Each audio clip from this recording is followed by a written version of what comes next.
it was my first choice for the first delegate gathering, and for the first activation of the ARK crystals, uh, uh, coherent structure. The you know, when we come together and we put the 64 tetrahedron grid together in terms of ARK crystal, we kind of open an aperture, and then this opening of the aperture that we did in Egypt, specifically on the night of October 5th in Giza, when we spent that harvest moon in the three pyramids. We had the three pyramids overnight, and we assembled the crystal and opened the aperture.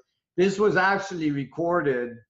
The result of this was actually recorded by the agency of a country that we will not name here, that sent an email to the Egyptians, you know, asking what was going on Giza, because they actually measured the electromagnetic pulse that we created there, and so the idea is to create these very specific events where we pulse this naturally occurring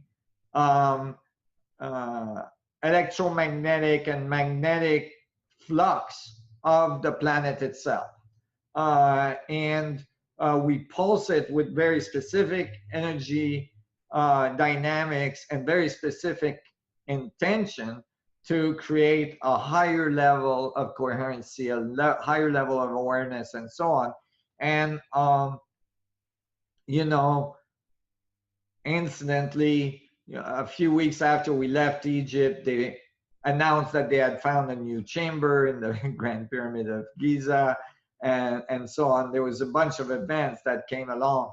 But the next pulse is Peru, because of those nodal structure, and because the relationship between Egypt and Peru, between the two sites, is a relationship that's fractally reproduced between the pyramids in Egypt.